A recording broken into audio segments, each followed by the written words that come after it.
politika ang isa sa mga hinarap ni Pangulong Bongbong Marcos sa kanyang ikalawang taon sa pwesto.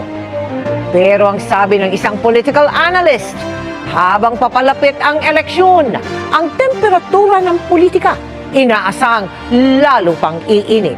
Hinimayan sa special report ni Sandra Aguinaldo. His Excellency Ferdinand Romualdez Marcos Jr., President of the Republic of the Philippines.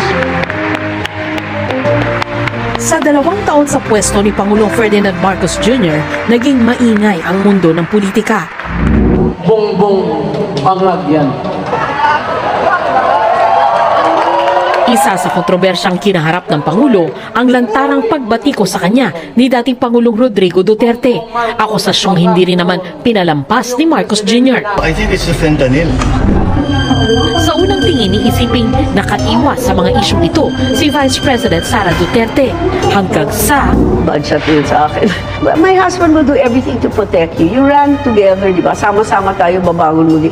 Pupunta ka sa rally, natawagan yung presidente mong bangag, di ba you're going to laugh? Tama ba yan? Even Lenny never did that. Tendered my resignation as the Secretary of Education. June 19, nag-abiso si VP Sara ng pagbibitiw bilang kalihim ng Department of Education at opisyal ng NTF-ELCAC. At kamakailan, nagsabi itong hindi dadalo sa State of the Nation address ng Pangulo sa Lunes. No, no, I will not attend the SONA. I am appointing myself as the designated survivor. Hindi pa man nangangalahati ang termino ng Pangulo, naghiwalay na ang landas ng tambalan sa ilalim ng unity team na nangako ng pagkakaisa noong 2022 elections. Ayon kay Professor Aris Arugay, chairperson ng UP Department of Political Science, bahagi ito ng kalakaran ng politika sa bansa. Yung pag-share ng political power, hindi yan yung norm sa Philippine politics. And especially if may mga political ambitions, no? Lalong-lalo na yung pangalawang pangulo at nakikita siya na maaaring maging hadlang, no, sa pamumuno ng presidente. Ngayong papalapit ang 2025 national and local elections, muling nakipag-alyansa ang Partido Federal ng Pilipinas ni Pangulong Marcos sa lakas CMD ng pinsan niyang si Speaker Martin Romualdez.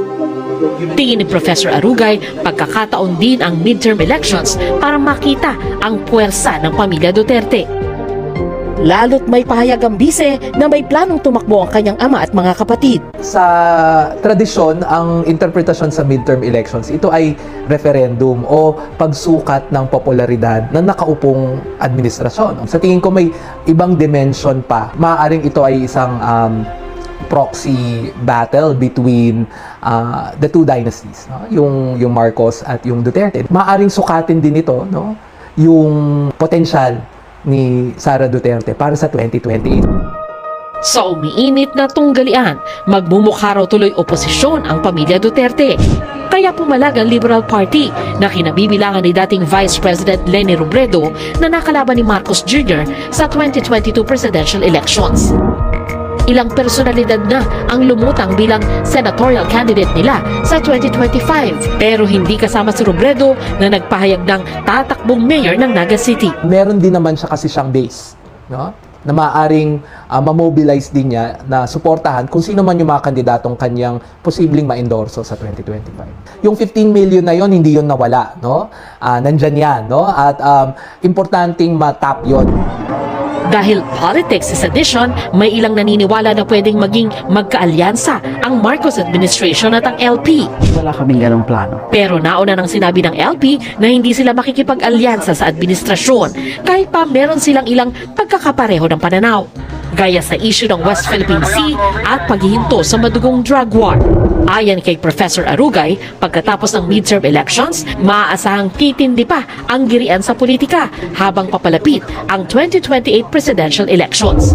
Maaari daw magbalik ang People's Initiative na gumulat sa marami pagpasok pa lang ng 2024. Ito yung malawakang pangongolekta ng pirma para maamyendahan ang saligang batas upang makaboto ng magkasama ang Senado at Kamara imbis na magkahiwalay. Sinuspindi muna ng COMELEC ang kanilang guidelines para dito upang isailalim sa review. Yung political motivation sa Chacha lalong magiging maigting pagkatapos ng 2025 elections. Kasi ang magiging threat na nito,